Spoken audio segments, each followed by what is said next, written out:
Estamos, Guille. Bueno, buenas tardes a todos.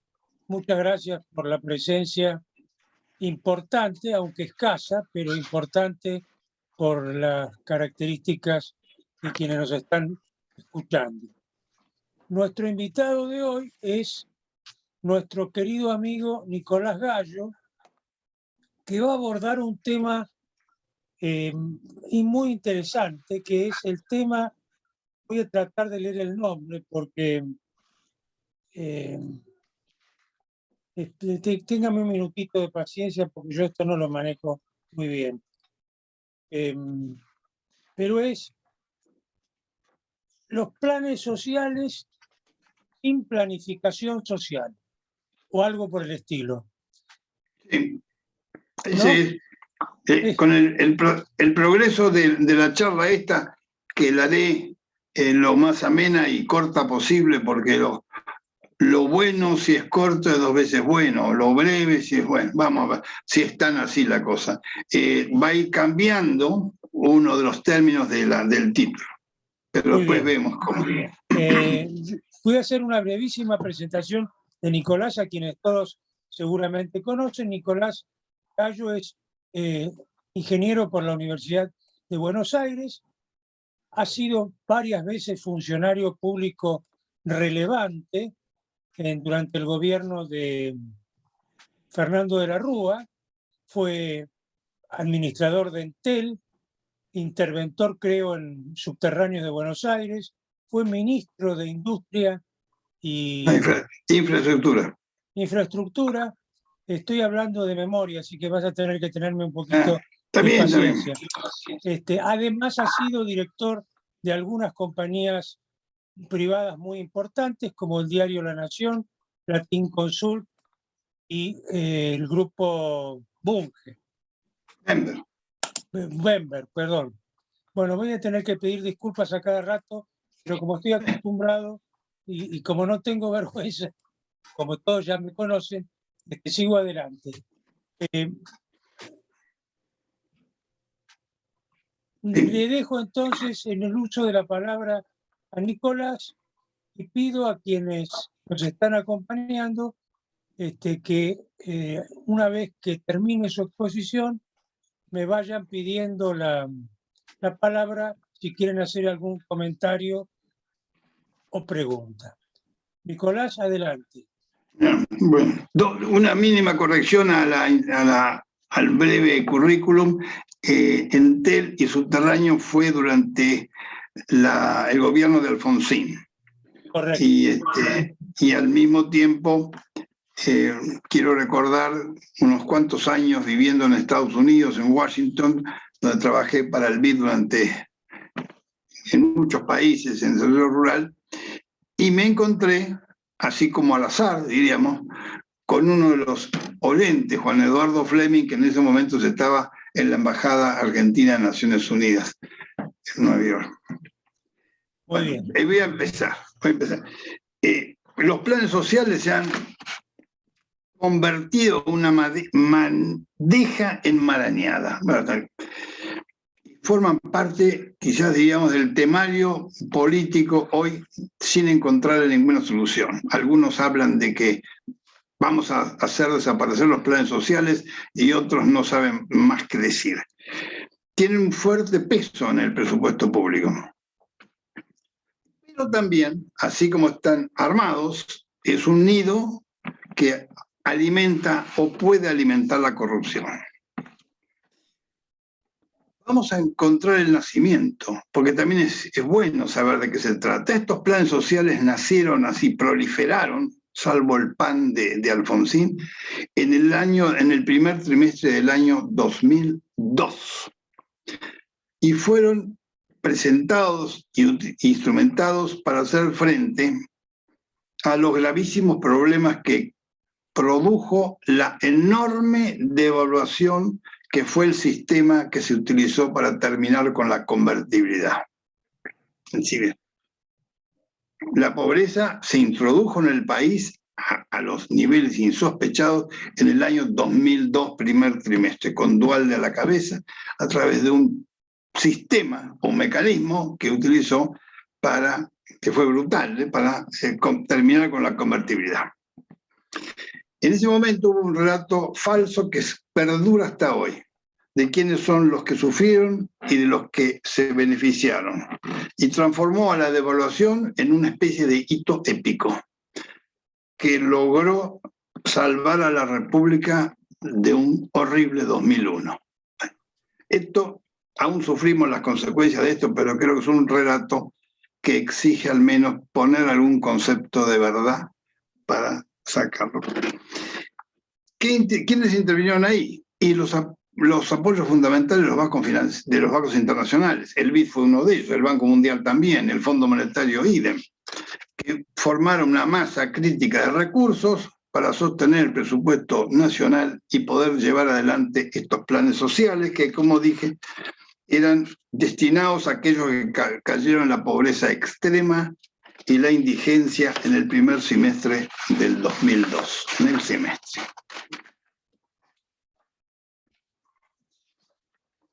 Un rápido análisis de los planes en vigor muestran una duplicación extraordinaria de objetivos y metas.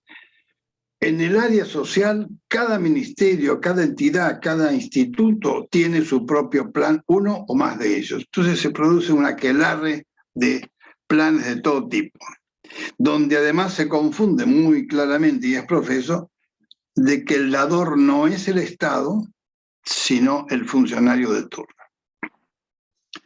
Algunos aducen que es una forma de redistribución del ingreso, hay que tenerlo claro. Esta es una manera de tomar los recursos del Estado y redistribuirlos en aras de una igualdad.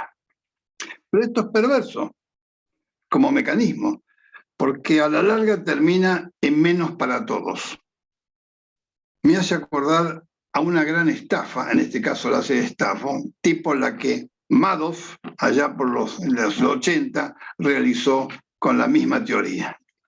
El Estado sabe que los recursos a distribuir no son infinitos.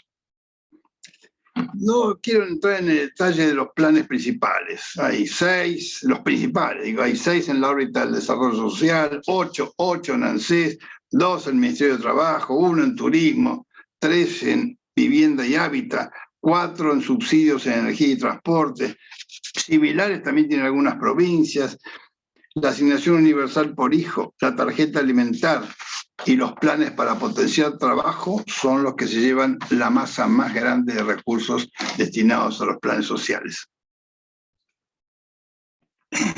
Es útil recordar, entonces, que los planes sociales aparecen como respuestas coyunturales a una mala gestión gubernamental que se resiste, sea por ocio, por comodidad o por ideologías deformadas, a enfrentar y resolver un tema esencial, que son los problemas de la injusticia, del desempleo y sus derivados, pobreza e indigencia.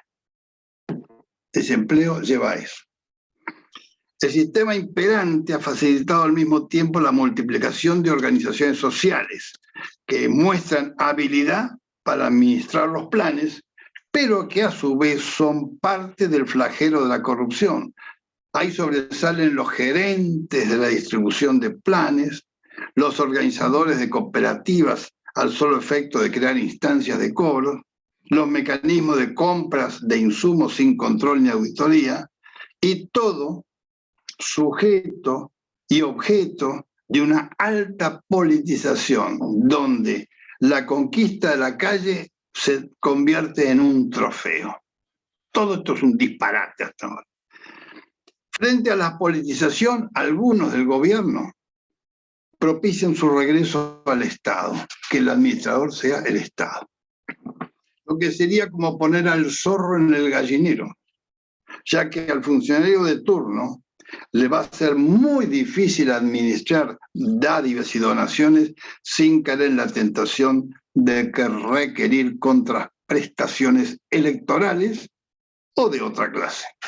Muy difícil, cualquiera que sea su camiseta. El mantenimiento del status quo actual, con sus agotadoras tensiones internas y externas, solo va a agregar ineficiencia y material para la corrupción, sin cambio alguno en la situación de progreso para la gente, la que se mantendrá en condición de mendicante. Es claro que este no es el camino. Si se coincide que este rumbo es insano y peligroso, el cambio de rumbo entonces debe ser paradigmático. Deben cambiar los paradigmas. Y en vez de propiciar, que había un concepto fundamental, el salario universal como herramienta igualadora, las políticas de Estado deben ser orientadas a la creación de programas de trabajo universal. No debería ser difícil optar entre salario universal o trabajo universal, o una posibilidad alcanzable como el trabajo para todos, o una utopía demagógica como el salario universal. Cuando el régimen de convertibilidad se disolvió en el año 2002, las pymes no reabrieron. Pegaron un enorme salto el desempleo y la pobreza. Mientras conservaban su patrimonio, el sector bancario y financiero y el gran empresariado, que en ese entonces deudor en dólares. De estos componentes, el sistema financiero sigue gozando hoy de una relativa buena salud. Las grandes empresas han podido mantener sus márgenes, aunque en algunos casos a costa de diferir inversiones. Este enorme desequilibrio entre obligaciones, responsabilidades y derechos de los distintos estratos socioeconómicos en tiempos de crisis es también el resultado de la falta de coincidencias en el origen del caos ético y funcional que rige en el país. Caos ético y funcional. Si no coincidimos en qué se originó, va a ser muy difícil que lleguemos a un acuerdo de cómo se puede modificar. Porque si la razón de los planes, la razón de ser de los planes sociales es satisfacer las necesidades de quienes al no tener trabajo digno no pueden alimentar ni cobijar a sus familias, la planificación para el desarrollo social, no social solamente, para el desarrollo social debe enfocarse a suprimir esa razón de ser y garantizar así la misma oportunidad de progreso personal para todos. Ahora nos volvemos a mirar para atrás otra vez. El protagonismo de las organizaciones sociales para llevar a cabo esta tarea nueva de transformar planes sociales en trabajo digno y en igualdad de oportunidades tendrá como consecuencia el progresivo achicamiento de estas organizaciones sociales. Será difícil concitar su colaboración para ello. Es cierto que se han formado cooperativas de ayuda social, el caso más conocido es el de los comedores comedores populares, donde ¿qué sucede? Los que trabajan y se registran como ocupados reciben el dinero de la cooperativa, entre comillas, que a su vez recibe ese dinero del Estado, del plan social correspondiente al plan trabajar. Y esto es como hacerse trampa al solitario. Por el bolsillo le pongo acá y me vuelvo del mismo bolsillo. Es un disparate. Pero desde un punto de vista, aparentemente suaviza la tensión. Pero al mismo tiempo es, como dije al principio, hacerse trampa al solitario y eso dura muy poco. Y además ahí está el entorno de la corrupción a través de las compras de los insumos. Por otro lado, si volvemos a pensar en el Estado, volvérselo otra vez a los organismos del Estado en sus distintos estratos, con toda seguridad, con el paso del tiempo, los beneficiarios se irán incorporando paulatinamente a las plantillas estatales. ¿Esto qué es? Es más gasto público en desmedro de la inversión privada. La propia dinámica de la legislación laboral lleva a ese inexorable final. Entonces vamos al área de las... ¿Qué propuesta? Este no, este tampoco, el problema está ahí. Y tiene un origen, puede ser que tenga otros, pero tiene un origen que yo lo veo claro. Por varias razones, y fuera de la política, hay unos diferentes protagonistas que pueden actuar como grandes dadores de empleo y generadores de oportunidades para todos. Yo propicio que pasen al sector, que miremos el sector de las pymes. Un subsector de estas, que registra un total de cerca de 500.000 unidades empresarias con hasta 100 empleados, hay pymes de más de 100, esto estoy hablando de las hasta 100 empleados por pyme, dan trabajo formal y legítimo a 3.3 millones de trabajadores. O sea, veamos las cuentas, 500.000 de menos de 100 que dan trabajo formal y legítimo hoy a 3.300.000 trabajadores. Entonces pedimos un rol protagónico para ellos. Las pymes, en muchas otras oportunidades en nuestro país y en otros países en circunstancias mucho más complejas, quiero recordar la salida de Italia de la Segunda Guerra Mundial, se asentó en el trabajo de las pymes, que en aquel tiempo se organizaban a través de las grandes corporaciones empresarias, ha dado muestras extraordinarias de incentivación del trabajo. En este caso, ¿cuál va a ser la igualdad que se reclama con los planes sociales? Acá va a ser la oportunidad laboral, no va a ser una forzada tabla salarial. El incentivo podrá volver a ser el mérito, no hay otra forma de lograrlo, que es producto de la combinación del tesón y del conocimiento. Ahora vamos a ir a eso. Y va a alimentar algo que es elemental, y yo creo que no se dice mucho, que es la dignidad y el orgullo de superación que anida en todo ser humano. Desde un pequeño chico, de un niño que está trabajando en el club a la tarde, que va a tratar de ser un gran jugador de fútbol, todo el mundo trata de superarse. Es muy difícil encontrar a alguien que diga, no, yo quiero inferiorizarme, quiero bajar de categoría, quiero bajar de calidad de vida. No existe eso. En el ser humano existe otra cosa. Y ahí que es importante tener otra característica de las pymes, que en momentos de crisis son las más reacias a ajustar planteles por dos razones básicas. La primera es que siendo pequeñas organizaciones laborales hay una cohesión interna propia, a veces basada en las relaciones sociales, familiares y entre empresas. Y otra, que es el gran contenido de entrenamiento, que se traduce en capacitación, que es muy importante y también en costo muy importante. Entrenamiento y capacitación en una pyme es... ¿Y por qué vamos a decir ahora? Porque hay otros temas que surgen de esto. La relación entre el valor agregado por trabajador y por máquina en una pyme es proporcionalmente inversa a una gran empresa. En otras palabras, esto es discutible, voy a decir, la productividad social supera a la productividad por máquina. Y esta preferencia hacia el trabajo humano es un factor inequívoco de desarrollo social. Probablemente que estas apreciaciones puedan ser discutidas en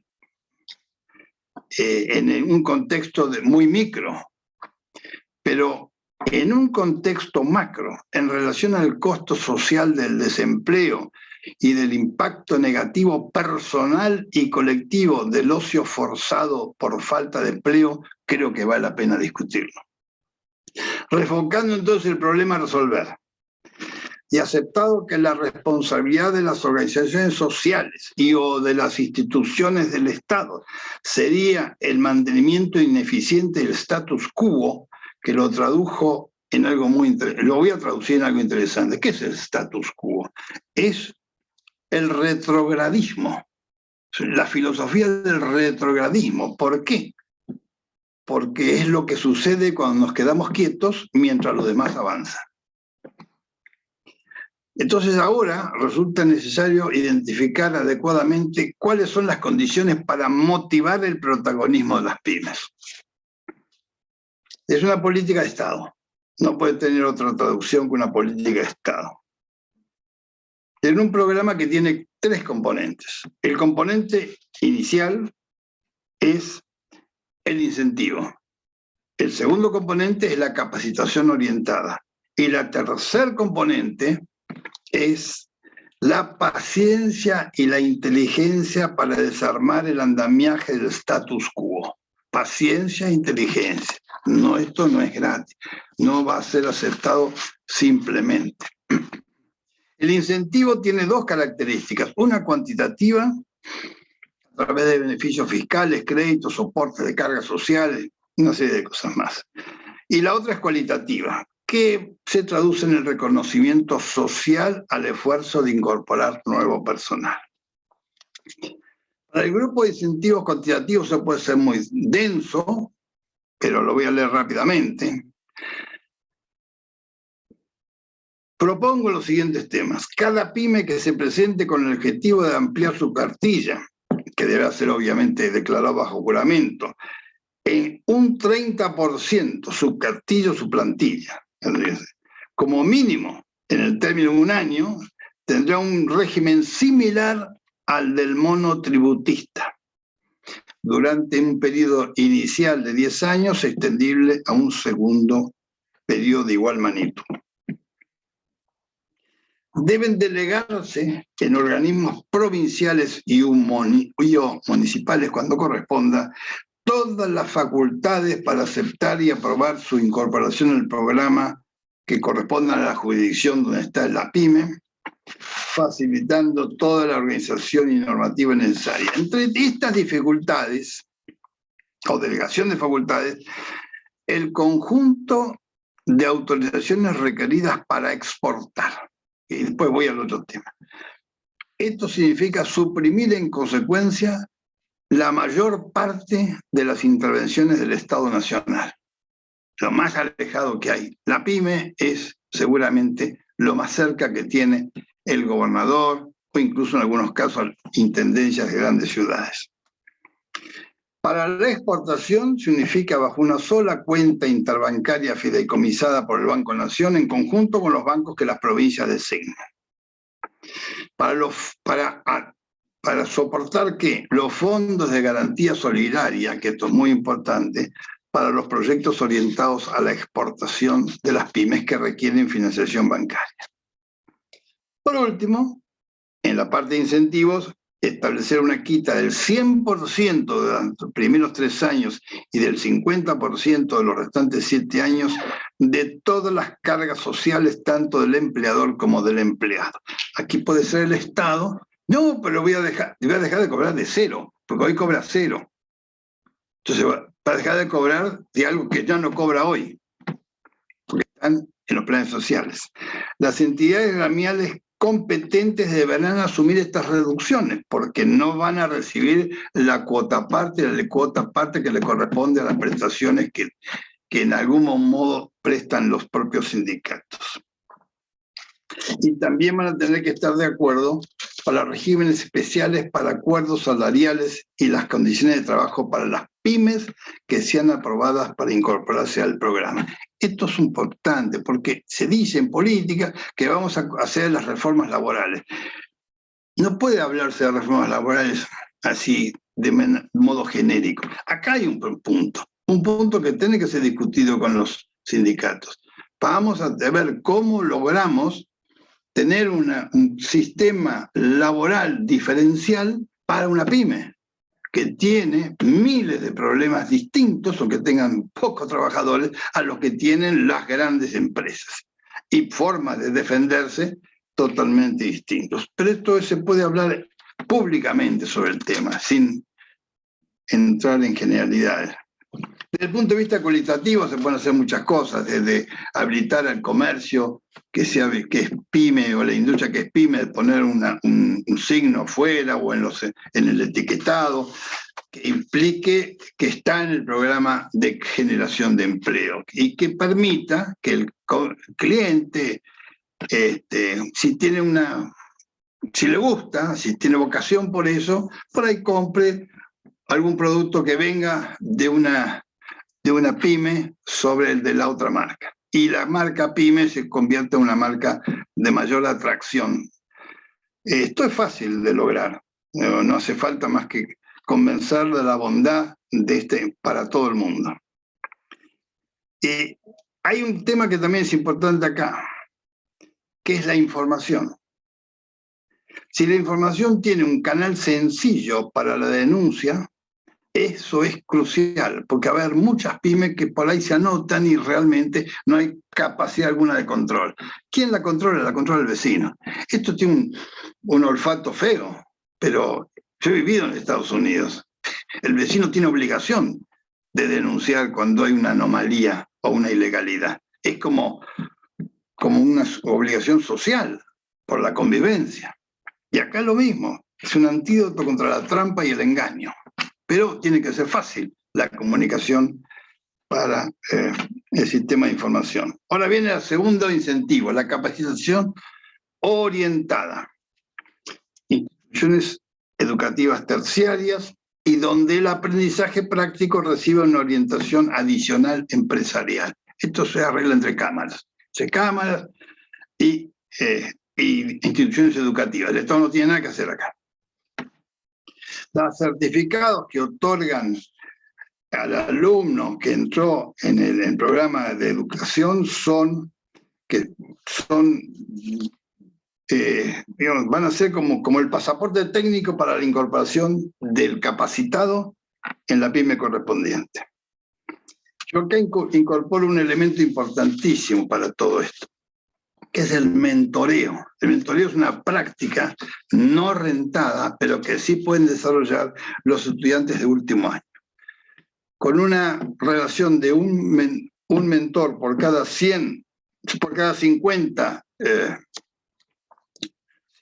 estudiantes, llamemos así, que es un poco la relación que estimo, porque no todas las pymes van a requerir gente que tiene que ser capacitada previamente, se logra la necesidad de 5.000 alumnos. 5.000 alumnos de último año. ¿De dónde? Son 50 por cada una de las 100 universidades de posible participación. Es nada.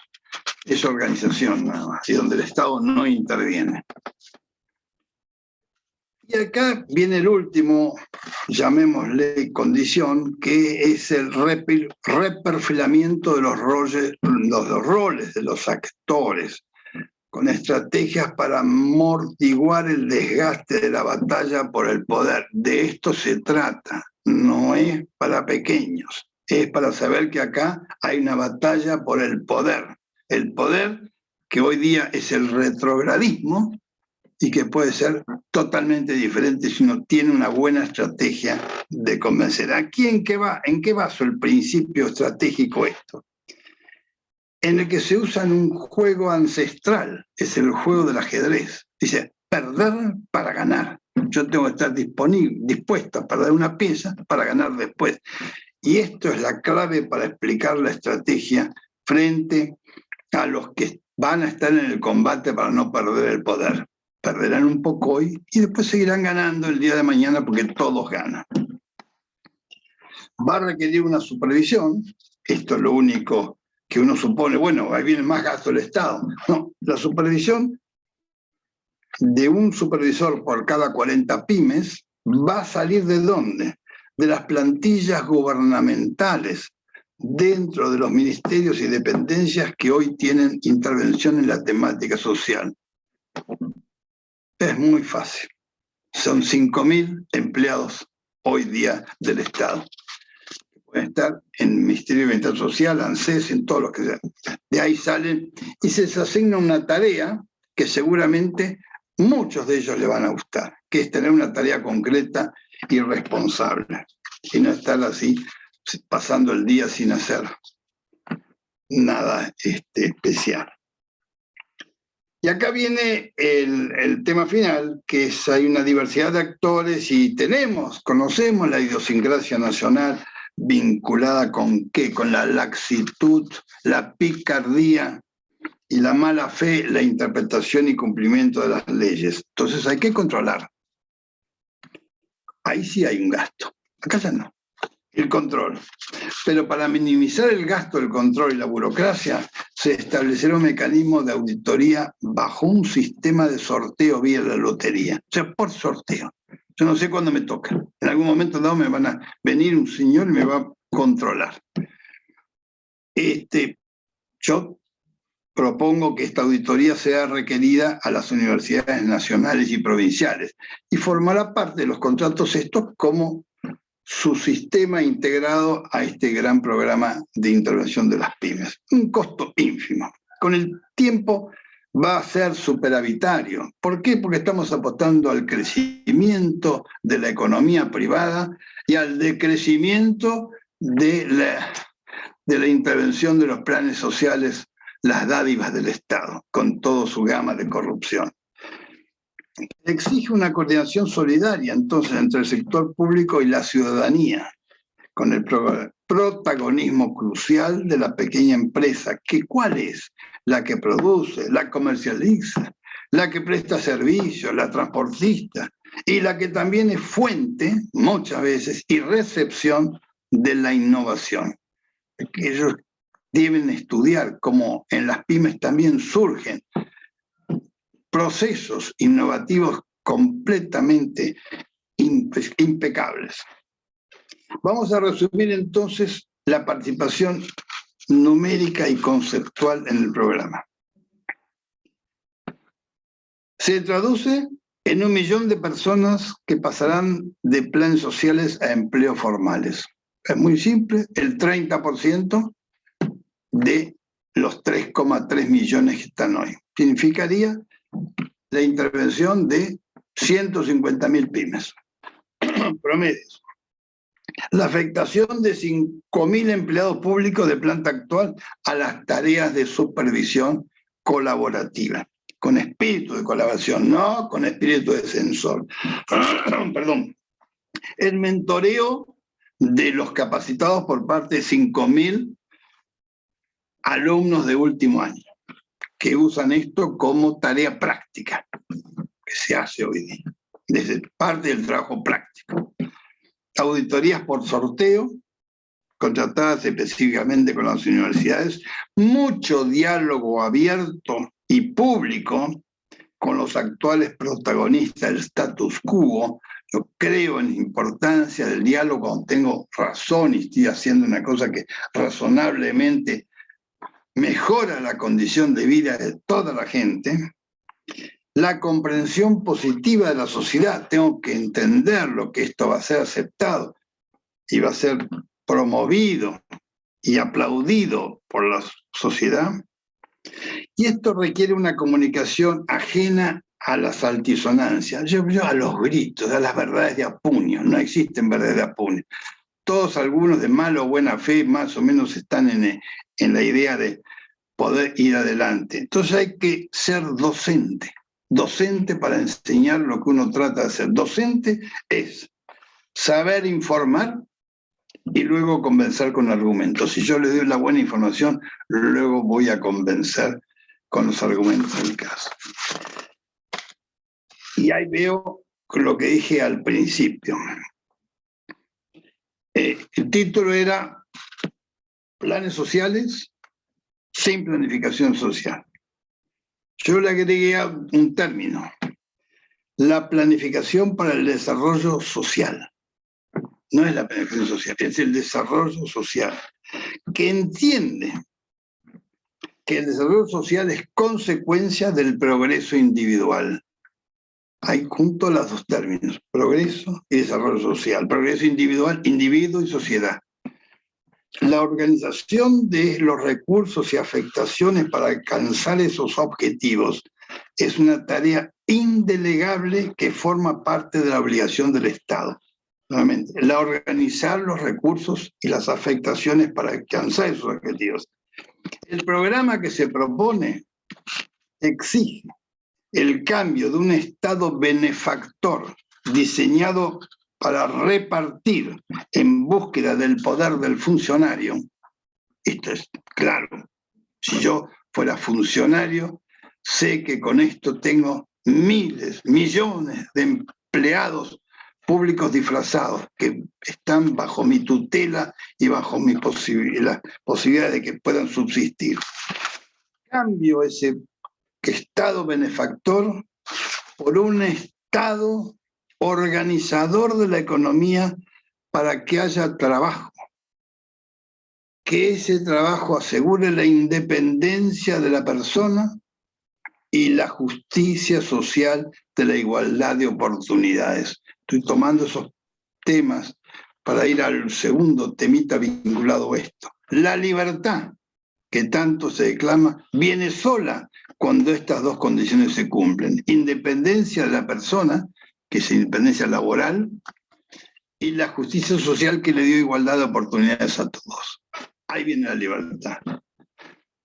Y con esto termino, será el cambio revolucionario pero que luego que se haya desplegado en plenitud, tiene que dejará de tener razón de ser, ya no va a ser más revolucionario. Qué bueno sería eso.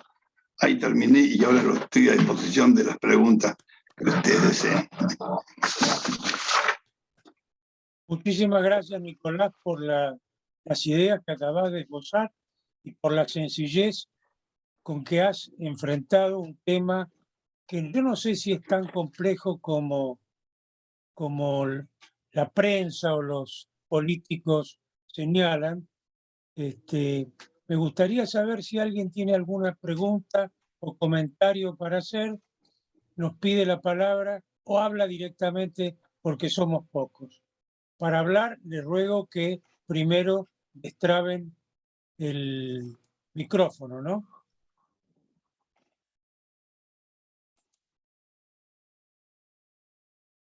Nicolás Guarna te hace la siguiente pregunta. Sí. En el contexto de este programa que nos acabas de mencionar, la decisión del Estado en afrontar esta situación que obviamente va a generar crisis, ¿debe ser a través de un gradualismo o tiene que ser de una medida política de shock?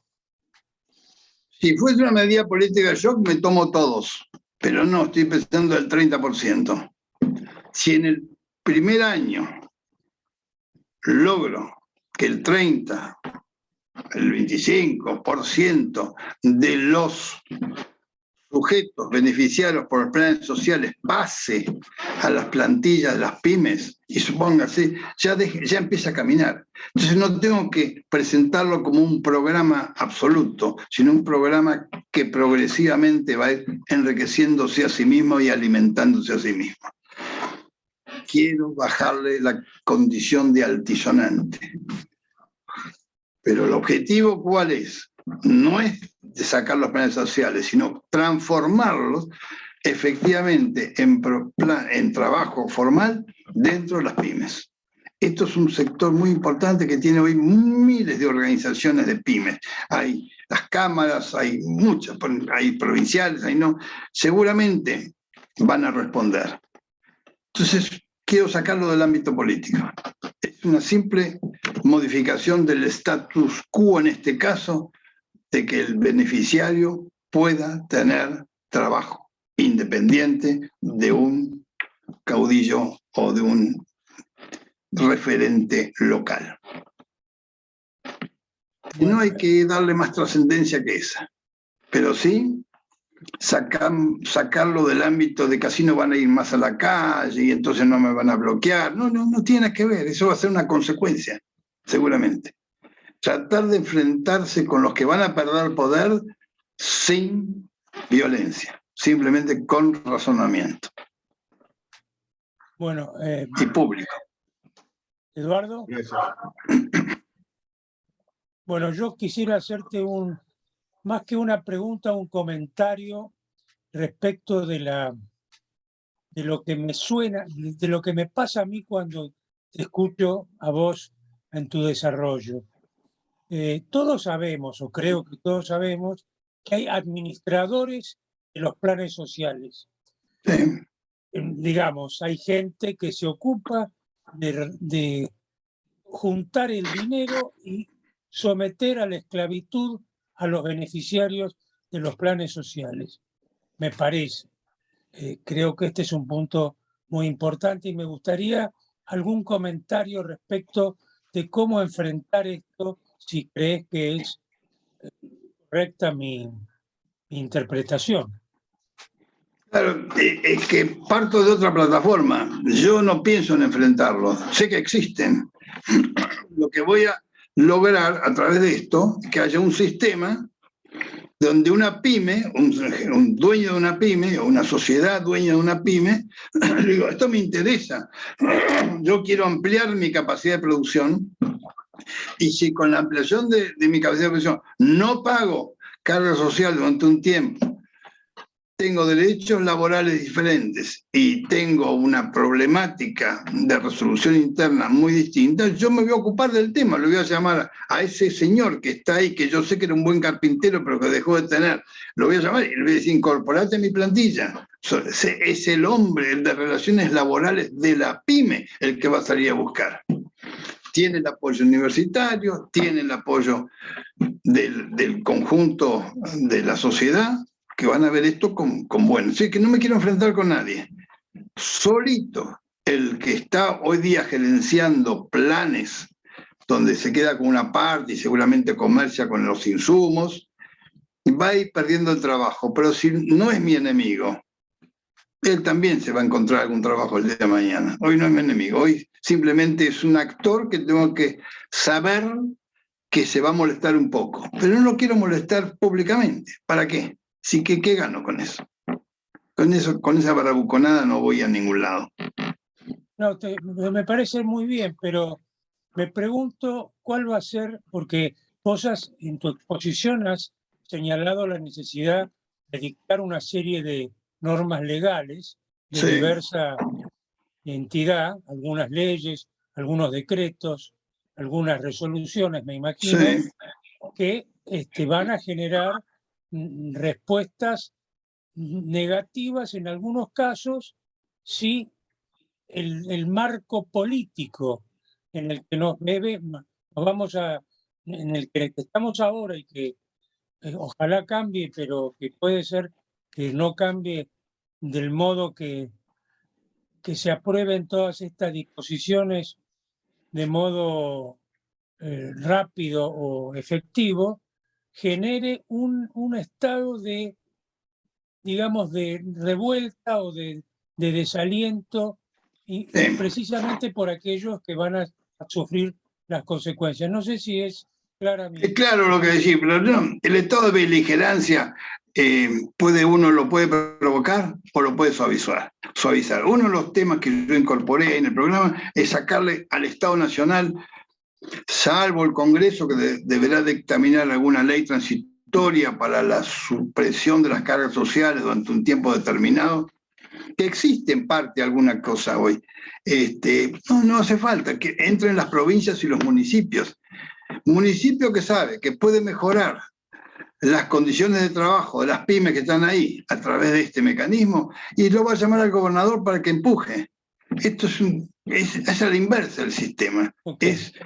¿Qué es lo que quiero vender acá? Trabajo para todos, simplemente. No es salario para todos sobre la base de que no hacen nada, no, trabajo para todos. Y hacer de esto una mística. Claro. Esa es la única mística. Bueno, tiene la palabra Felipe Abad, que ha levantado la mano. Adelante, Felipe. Gracias, Guillermo. Un gusto saludarte, Nicolás, después de tanto tiempo.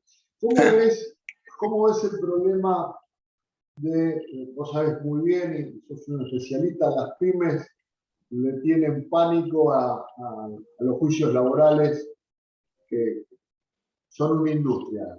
Sí. No es el día para charlarlo, pero digo, ¿cómo ves, y esto también viene de la mano de lo que planteaba Guillermo recién, cómo ves ese problema?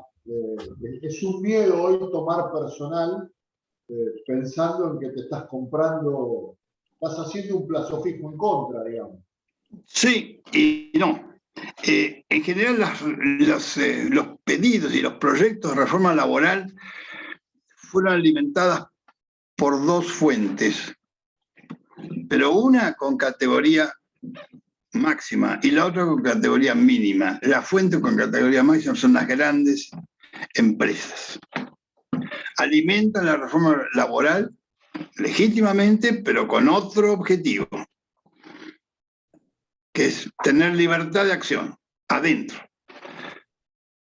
Las pymes forman parte de esa necesaria reforma laboral, pero eso es lo que yo encararía.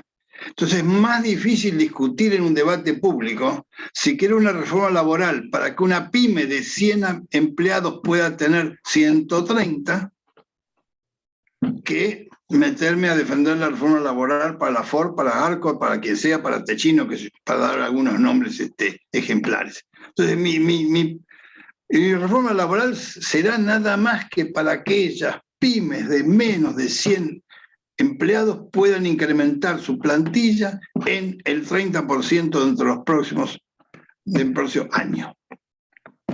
Nada más, la discusión está ahí. Entonces, del otro lado voy a tener al sindicato, me dicen, no, va a ser muy difícil. Yo no tengo, como yo me pongo del lado del sindicalista y veo difícil la conversación, veo difícil la argumentación pública, la argumentación en el Congreso. No sé, por ahí las tiene, pero la escuchémosla. Yo creo que esto es un poco el discurso. Es cambiar las estrategias de confrontación, hacerlas menos violentas y más colaborativas. Porque saben que mañana lo van a tener. Perdón. Sí. Eduardo, ¿querías hablar? No, preguntaba Guillermo, no, simplemente me quedé pensando nada más en lo que estaba recién respondiendo Nicolás y justamente estaba pensando si no era factible cuando una pyme entra dentro de este programa que tenga un paraguas de 2 años en cuanto a que si tiene que despedir a alguna persona no tenga el juicio. Desde luego. No, eso forma parte de sí, por supuesto, eso forma parte de la reforma laboral. Lo que pasa es que hay que circunscribir a ese grupo y además tener un buen control. Sabemos que las pymes también pertenecen a la cultura argentina con todos nuestros defectos de vibilios y demás. Entonces hay que tener el control. Eso sí que me va a costar. Lo hago por sorteo, que es más difícil, pues no sé si me va a tocar o no. Yo soy pyme y no sé si me va a venir un día un señor inspector y me va a decir usted no ha cumplido con esto y entonces me sacan todo y me crucifican. Entonces yo creo que el sistema del sorteo es bueno para esto. Pero esas pymes tienen que estar protegidas con un sistema laboral que hay que modificarlo. Porque no tiene sentido que pueda entrar 30 personas, una de 100, y no pueda sacar a 10 y traer otras 10, porque las otras 10 no le falla en la línea de producción. Esto es una cosa de flexibilidad a un determinado nivel de empresas argentinas que han sido muy importantes en las transformaciones económicas de otros países. Le traje lo de Italia, pues yo recuerdo que fue fabuloso, porque Italia incluso no recibió la cuota parte que suponía que iba a recibir del plan Marshall. La recibieron Francia y Alemania. Alemania por la razón A y Francia por la razón B. Italia fue castigada igual que España. Pues el gobierno de Perón ayuda a España. Pues no estaba beneficiada por el plan Marshall, estaba Franco y en otro lado había estado Mussolini. Y se endurece. Las empresas, las pymes resultaron la solución para el despegue de la economía italiana de posguerra. Y acá tenemos además una cultura muy pyme, está lleno de gente que tiene una capacidad, pero que tampoco le gusta entrar en la gran empresa, tener que ir a responder al jefe, quiere ser su propio jefe. Eso está lleno de iniciativas, forman parte de la cultura, vendrá parte italiana, vendrá parte española, pero forma parte de la cultura nacional. Que se desaprovecha. Muy bien, ¿alguien quiere hacer alguna pregunta más? Juan Eduardo, desmuteate. Gracias, Guillermo. Nicolás, muy interesante tu presentación. Puedo mencionar que en el caso de Alemania es sabido, por lo menos en las circunstancias de la normalidad económica, de la cual ahora estamos alejados, que las pymes son las que proporcionan la mayor cantidad de ingresos por exportaciones, a diferencia de las grandes multinacionales alemanas. Dicho esto, mi pregunta quizás sea un poco indiscreta y me disculpo de antemano. ¿Es esta la primera vez que haces una presentación de tu excelente plan de generar trabajo genuino? ¿O lo has tenido ocasión de comentar anteriormente con equipos económicos o políticos de primera línea que estén preocupados por este tema. Porque si lo segundo fuera el caso, ¿qué ha sido, si nos querés comentar, y si es posible, cuál ha sido el comentario que te han realizado al respecto? Muchas gracias. Yo debo contestarte eso con una infidencia que no sé si el otro autor de la infidencia me va a castigar o no. Caminando por la calle me encuentro con Guillermo Lascano. En la calle Esmeralda. Bueno, en la calle Esmeralda. Le comento eso porque estaba dando vuelta, había escuchado recién a alguna candidata de terminar con los planes sociales, el otro que decía que no sé, toda barrabasada sin explicar, porque esto afecta a mucha gente, no se pueden tomar esas decisiones sin pensar en toda la gente que va a afectar. Y este señor Guillermo Lascano me dijo, escribime un artículo. Y venía a dar una charla. Entonces, lo primero que hizo la semana, me escribió el artículo y salió. Y salió en la famosa Gaceta. La Gaceta. Y esta es la primera vez que lo expongo así, ante este selecto público de amigos. No tiene copyright. Entonces, el que lo quiere lo toma, pero tengo la impresión de que los candidatos que pertenecen al menos a Juntos por el Cambio podrían tomar algunas de estas ideas y hacerlas suyas.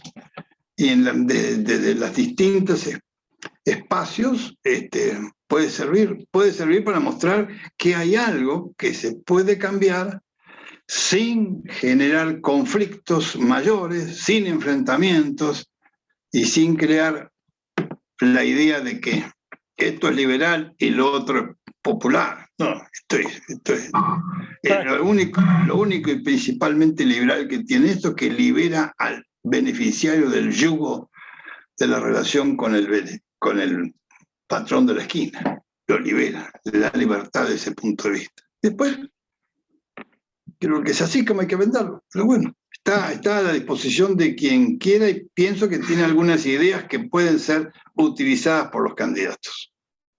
Muchas gracias por tu explicación, que valoro exactamente, porque así además, fue, ¿no?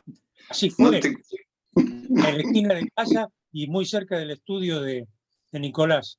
Les recuerdo, para que lo difundan, que este episodio que hoy esta conferencia que ha dado Nicolás, se va a difundir por YouTube Club del Progreso, lo cual es muy importante porque la gente que no ha podido escuchar hoy va a poder hacerlo, y el club queda a disposición de quienes quieran hacer comentarios, que se lo vamos a transmitir a Nicolás.